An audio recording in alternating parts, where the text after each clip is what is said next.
Las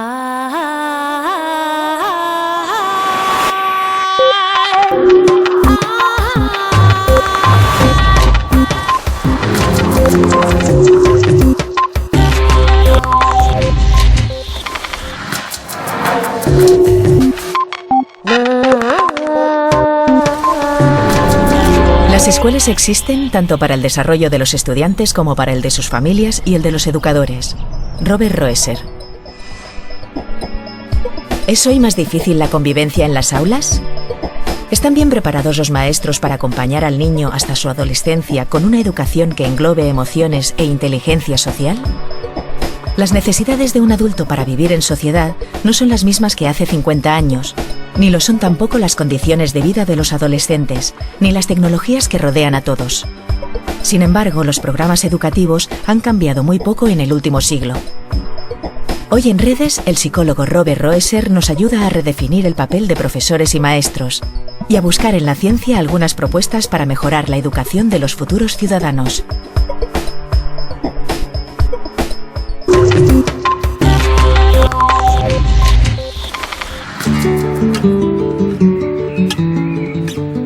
Si hay algo de lo que estamos casi seguros hoy día, es que no tenemos más remedio que transformar la educación de nuestros maestros.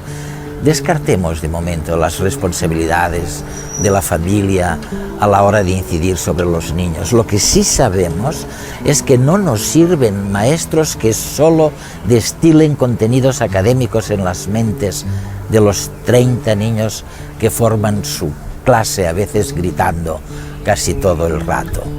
Hoy sabemos que es importantísimo el que estos maestros aprendan a gestionar las emociones básicas y universales de sus alumnos.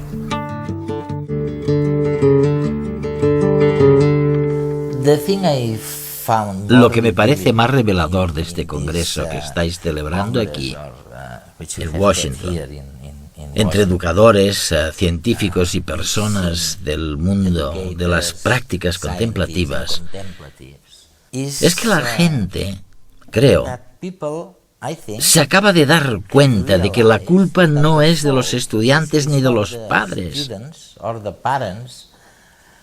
ni siquiera del Estado. Realmente, lo que necesita un cambio radical es la formación de los profesores. Hay que replantear la profesión de docente. ¿Te parece demasiado radical como postura? No, creo que no es nada radical.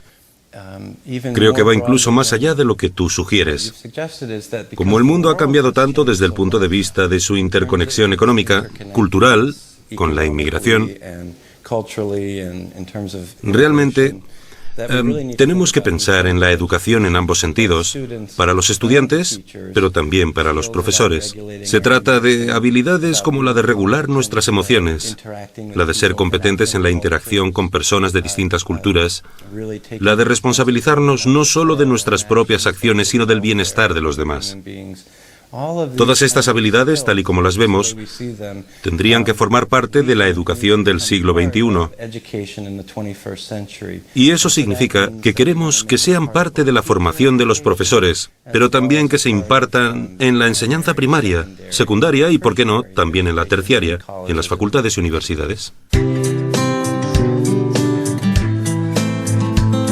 La verdad es que en estos 4 o 5 últimos años la realidad ha cambiado significativamente. Los alumnos y alumnas provienen de familias, la mayoría de niveles socioeconómicos y culturales muy bajos. Este año, por ejemplo, tenemos un 60% de los alumnos que provienen de países diferentes, sobre todo Bolivia, Ecuador, Marruecos. ¿Cuántos de vosotros no habéis nacido aquí en España? Levantad la mano. En general, bueno, hay un nivel bastante bajo, un nivel académico bajo. Tenemos problemas de absentismo y una desmotivación general en el alumnado. Quizás el discurso de la administración sí que es correcto y que no nos dotan de los recursos, sobre todo humanos, de los profesionales que realmente necesitamos en estos contextos, en estos ambientes tan problemáticos y tan difíciles que trabajar. El trabajo de profesor o de maestro, si no es vocacional, puede ser uno de los peores trabajos que puedas tener, ¿no? Porque los alumnos piden y tú tienes que estar dispuesto a dar y a saber cómo dar. Y o hay vocación o es muy difícil. Si es que no tienes una causa difícil, pues te ayudan más, bueno, es que ¿sabes? Hasta que lo entiendas. Si no entiendes una cosa, pues están contigo hasta que lo entiendas bien y lo captas, ¿sabes? Luego ya. Y también es muy gratificante, justamente, ¿no? Porque como son alumnos con muchas necesidades, rápidamente se ven los cambios positivos, ¿no?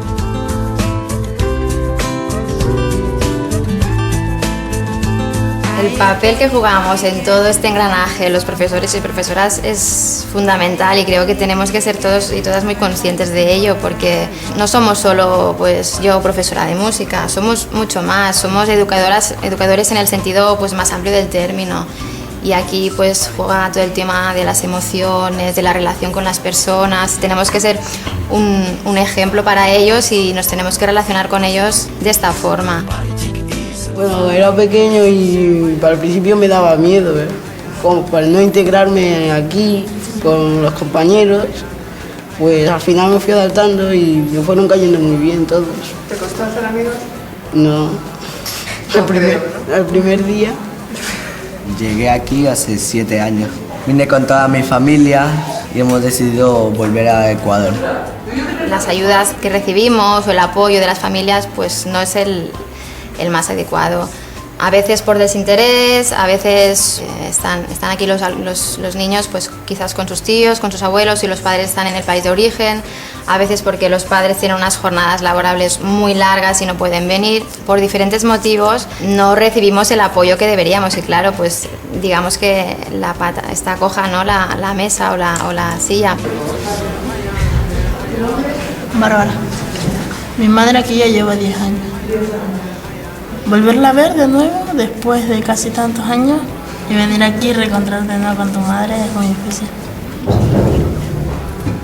Ser conscientes de que el alumno detrás tiene una historia, tiene una mochila que no la puede quitar cuando entra en el instituto. Él viene con sus problemas y con sus historias y nosotros tenemos que saber jugar con eso, ¿no? Es muchas veces insoportable. Yo no sé imaginarme mi vida a su edad con esa carga encima. Para mí es absolutamente impensable.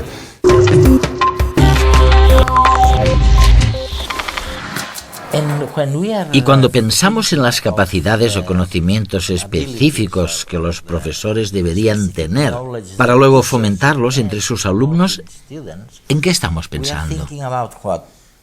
Las competencias sociales y emocionales, es decir, cómo aprendo a gestionar las emociones personales, cómo aprendo a ser consciente de las necesidades de los demás, incluidos 30 alumnos, ¿cómo las identifico? También la capacidad de atención. ¿Cómo puedo mantener y agudizar mi conciencia de modo que no solo vea mis reacciones internas, sino también el entorno de la clase y, como he comentado, las necesidades de los alumnos? Creemos que ambos, es decir, los conocimientos sobre las necesidades de los jóvenes, pero también los medios para diseñarles modelos de comportamiento responsable, de gestión de las emociones, creemos que si los sumamos a los conocimientos que los profesores tienen de las materias y a los conocimientos pedagógicos, o sea, a la manera de enseñar, pensamos que estas 4 habilidades combinadas darán lugar a profesores eficaces, conocedores de la materia, sabedores de cómo impartirla, que no es lo mismo que conocerla, y también capaces de crear un entorno muy positivo donde están atentos y preocupados por el niño. Serán conscientes de cómo los niños evolucionan hasta convertirse en jóvenes a lo largo de distintas fases.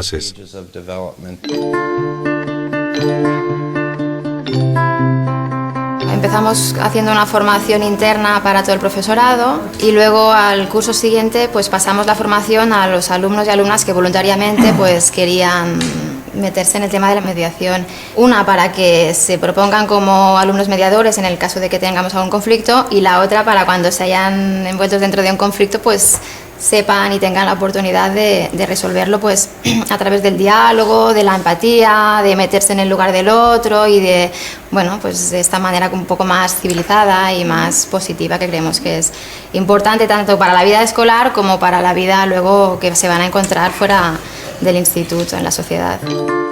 Recuerdo que una le tiró del pelo a otra o algo así Pero un día se tuvieron el encuentro.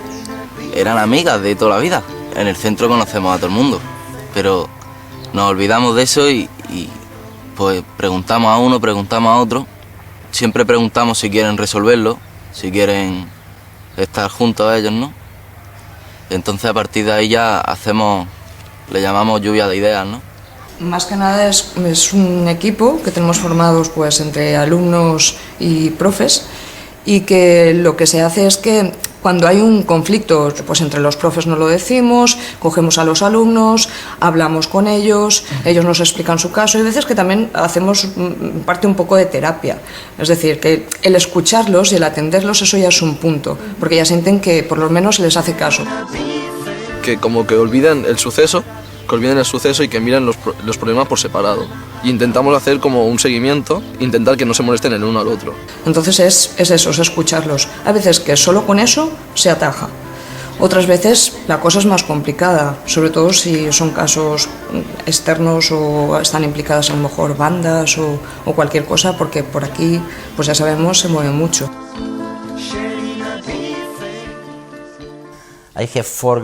Yo tengo 4 nietas. Y nadie, creo, les ha enseñado jamás a estar atentas.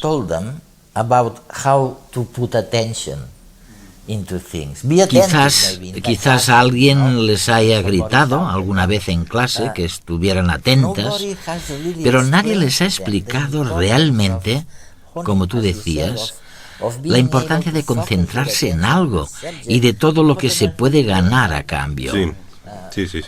¿Cómo podemos hacer eso? Mira, me acabas de recordar la historia de una profesora que ya falleció. Se trata de una educadora que se había formado en mindfulness con Jon Kabat y que tenía mucho interés en compartirlo con sus alumnos. Enseñaba a niños pequeños de 5 o 6 años. El primer día de clase les preguntó: ¿cuántos de vosotros habéis tenido problemas por no prestar atención en clase? Y todos levantaron la mano. Y luego les preguntó: ¿y a cuántos de vosotros os han enseñado a prestar atención en clase? Nadie levantó la mano. Increíble. Así que pienso que el problema que comentas es muy importante. Hemos oído hablar mucho sobre distintas técnicas para mejorar la atención y la compasión. Y como hemos escuchado en esta conferencia, no es necesario que sea mediante las técnicas tradicionales contemplativas de las que nos han hablado aquí. Quizá no se trate de enseñar a los niños a concentrarse y a meditar, ni acerca del mindfulness, sino que si pensamos en las disciplinas artísticas, donde se observan las cosas detenidamente y donde se presta atención a los detalles, centrarnos en los nuevos detalles del mundo. Creo que las artes pueden desempeñar un papel en el desarrollo de la atención y la disciplina. Imagínate que tu nieta tocara el piano. Practicaría todos los días, aprendería a ser disciplinada. Pues eso contribuye a mejorar su capacidad de atención. Incluso si memorizas tus horarios, porque tienes que concentrarte y recordar, estás ejercitando ese músculo que te permite volver a estar atento una y otra vez a cualquier cosa que hagas. Simplemente queremos ser algo más conscientes de lo que estamos haciendo. Y con el simple hecho de ejercitar ese músculo tan blando, como si estuviésemos levantando pesas, pensamos que con el tiempo podemos reforzar nuestra capacidad de atención. Hay 1.000.000 de ocasiones que se presentan cada día en nuestras vidas en ese sentido. ¿De qué color es el cielo al atardecer? Para pintar es necesario desarrollar cierto amor por los detalles, los colores, las texturas. Un ejercicio que crea una forma de ver el mundo, desarrolla la atención, mientras moldea nuestro cerebro y pone a prueba nuestra memoria. Todo ello sin nombrar el placer de disfrutar el extender los colores en el lienzo o sobre el papel y lo liberador que es para expresar emociones. Lo mismo ocurre con la música, que aúna aspectos muy positivos para el cerebro, en especial si la música posee ritmo y repetición, porque la repetición es esencial para que sea posible el aprendizaje. Aprendemos divirtiéndonos, desfogando las tensiones y el cansancio de estar sentado todo el día en el pupitre, moviendo nuestro cuerpo y desarrollando la coordinación. alternando el estudio con la relajación y, sin darnos cuenta, aprendiendo también disciplina y una buena dosis de sensibilidad.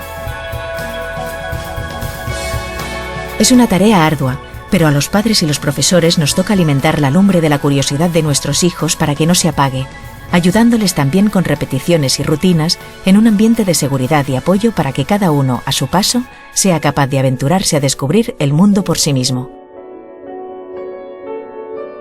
Al fin y al cabo, los pequeños están ávidos de nuevas experiencias y conocimiento. Tienen que tocar, oler, cantar, jugar, mirar, escuchar e incluso revolcarse si es necesario, a fin de experimentar, sentir y conocer lo que los rodea. Los niños poseen aquello que ya perdimos y que les hace verdaderamente hermosos: ver el mundo con los ojos limpios, llenos de inocencia.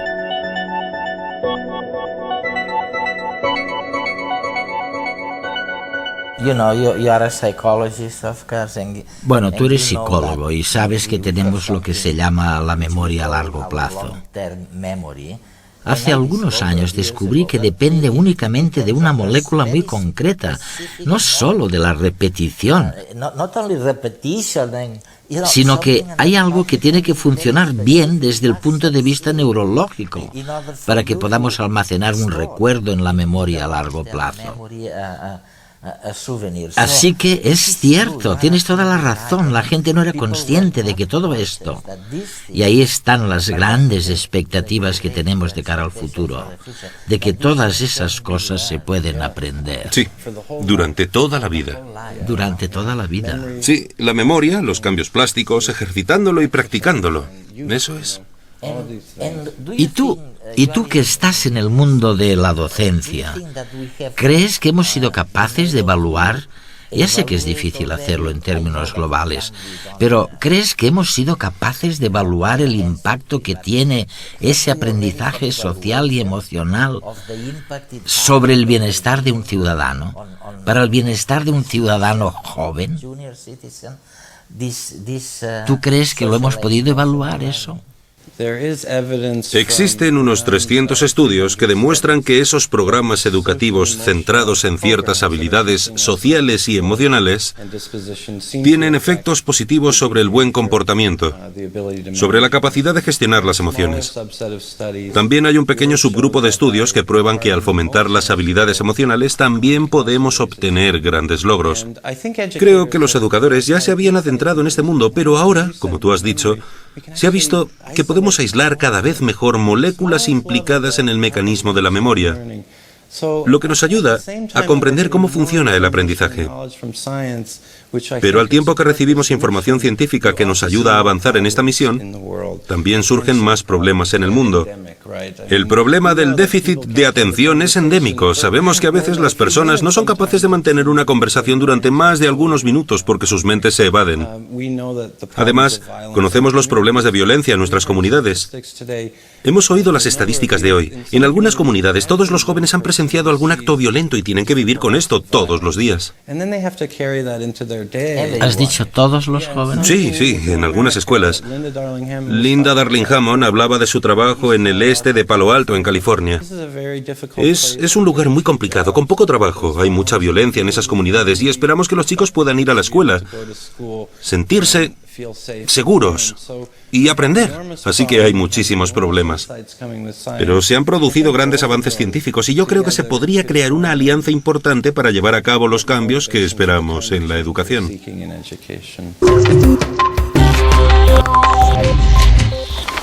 2 por 1, 2, 2 por 2, 4, 2 por 3, 6, 8, 2 por 5... Para muchos de nosotros esta cantinela ha sido la manera de aprender la tabla de multiplicar, en donde la musiquilla nos ayudaba a no aburrirnos demasiado y soportar la repetición continua. Aquí está un retrato. Aquí está un retrato. Muy bien. O al menos eso era lo que nosotros creíamos. Hay 2 niños en el retrato. Porque aunque en los últimos años la repetición ha sido mal vista y muy criticada, el caso es que ayuda a grabar las cosas en la memoria, y no importa que se trate de la tabla de multiplicar, de los nombres de las personas a las que conocemos o cómo aprender a conducir.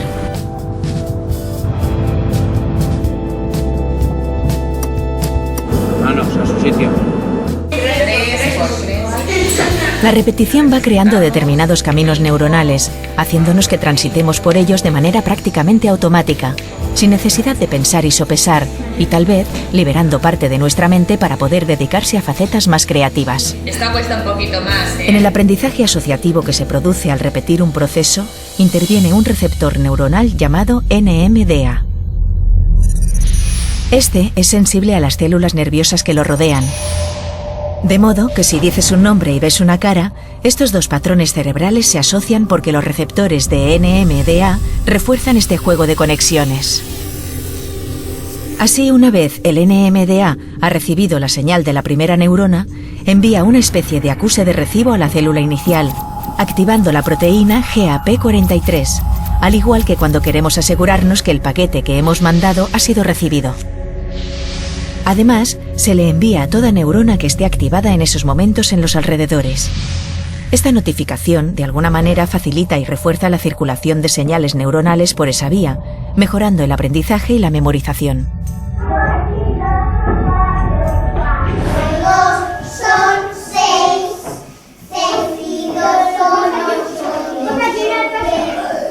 Nos guste o no, repetir funciona. Una de las cosas que han llevado a replantearse el sistema educativo es lo que tú llamas la complejidad de los grupos escolares. La complejidad moderna de las aulas, con distintas etnias, estudiantes muy distintos, tienen que empatizar unos con otros y no pueden. ¿Qué diablos puede hacer un profesor tradicional cuando lo lanzas así, en medio de un aula moderna tan compleja? En primer lugar, los profesores están empezando a incluir en sus programas escolares contenidos sobre diversidad cultural. Además de entender la evolución de un niño o de un adolescente, en España, en los Estados Unidos, en todos los países del mundo, hay tal mezcla étnica de gente de distintos orígenes culturales que la empatía y la comunicación son todavía más complicadas, porque quizá no entendemos los orígenes de esas personas. Así que una de las cosas que intentamos enseñarles a los profesores es la perspectiva del desarrollo de la identidad cultural y étnica.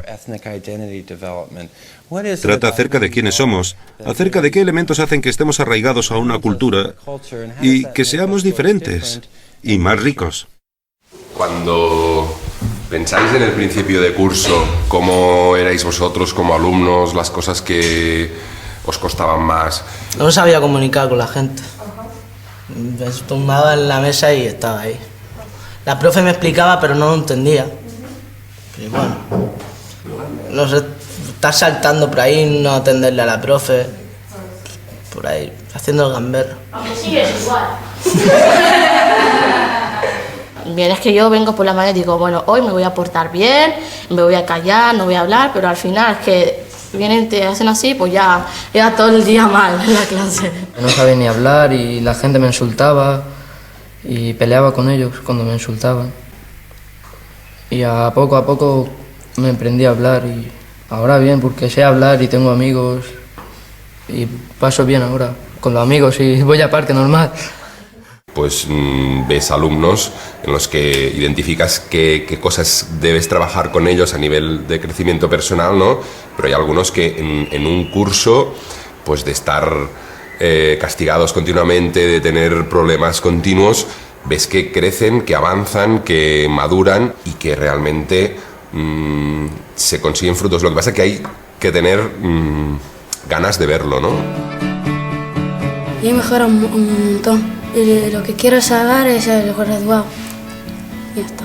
Antes sacaba un 4, pero ahora ya saco un 6, por menos, pero bien. Pues la utopía de este año era que sea más maduro y menos bromista, porque yo siempre estoy gastando bromas y haciendo el tonto por ahí. Y no lo he conseguido. No le puedes pedir a un alumno cosas que no es capaz de hacer, ¿no?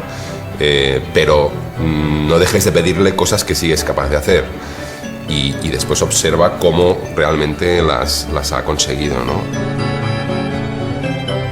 Yo lo que quería mejorar era escribir bien y leer bien, porque yo el primer trimestre no leía bien Leía lento y ahora he mejorado un poco y escribir también un poco. Lo que he mejorado más es de las notas y porque faltaba mucho antes y ahora vengo a menudo. Llegar bien a las clases temprano y venir a clase, que esa pues más o menos no la he conseguido. Y la otra era pues el comportamiento con los profesores y todo eso, que eso sí que lo he mejorado un poquito bastante.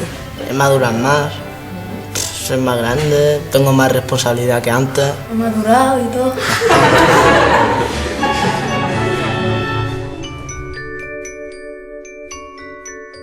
Una de las cosas que más me gustan del Dalai Lama es que insiste en dos capas del ser humano. Tenemos la capa cultural, que es rica y diversa, y luego apunta a otra capa que está un poco más abajo, que es la universalidad de las aspiraciones y esperanzas de los seres humanos. Creo que los profesores tienen que entender ambos niveles. Tienen que tener conocimiento sobre la diversidad cultural, el bilingüismo, el aprendizaje en niños de distintos entornos lingüísticos, sobre todo en países como España o Estados Unidos, donde tenemos una enorme diversidad étnica.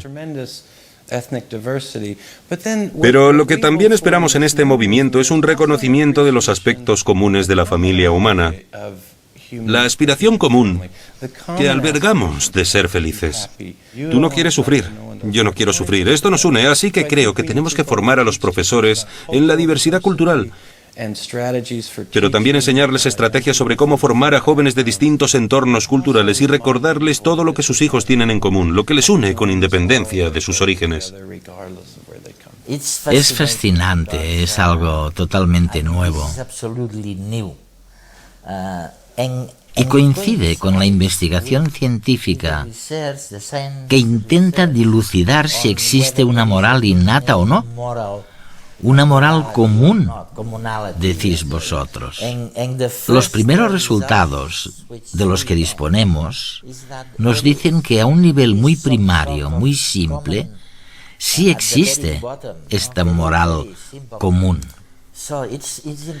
Así que, aunque solo fuera por eso, las personas que trabajáis, que os preocupáis por el futuro de la educación, merecéis que se os haga un monumento. Un monumento por haberos o por habernos recordado a nosotros, a la sociedad, a los políticos,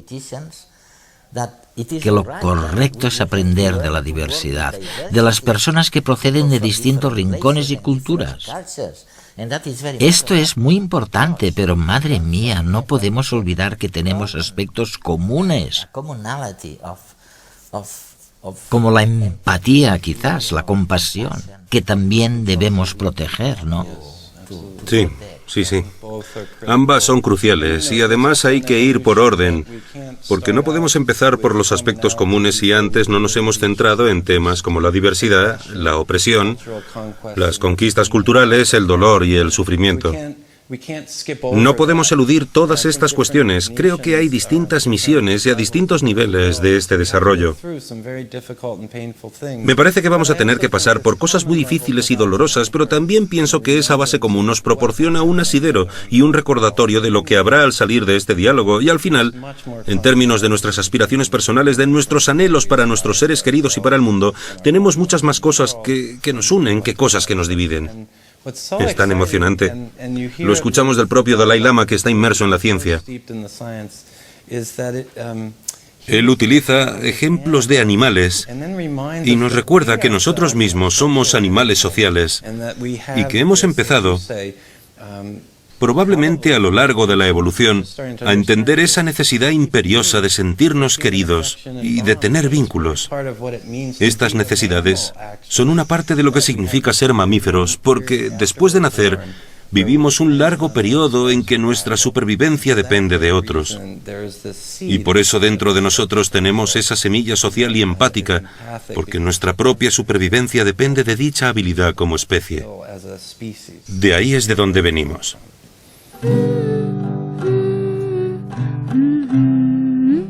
Claro, tenemos la gran suerte, y es realmente una suerte, de que hemos sido capaces de configurar una especie de consenso a nivel universal, fundamentado en dos pilares. El primer pilar es que nos hemos dado cuenta de que lo importante no son solo los contenidos académicos que estamos destilando en el cerebro de los niños, sino cómo educamos su corazón de sujetos de un mundo globalizado.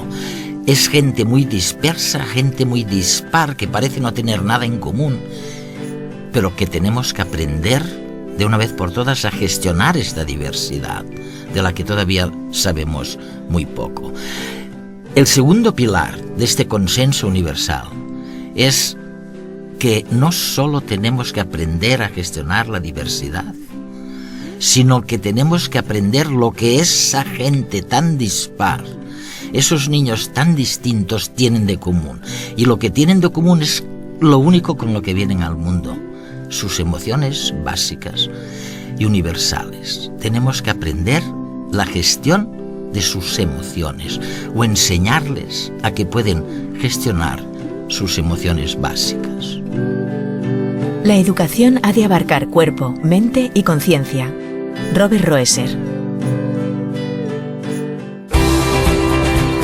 Al primero, cuando tú te relacionas con toda la gente que es de fuera, tú dices, ¿qué hace esta gente aquí? ¿Y por qué ha venido? Y no lo sabes. Pero al cabo de los años, empiezas a convivir con ellas y empieza a gustarte todos sus procesos, la música, su hablar a veces se te pega. Y el baile, como este, cubano, y sabe bailar.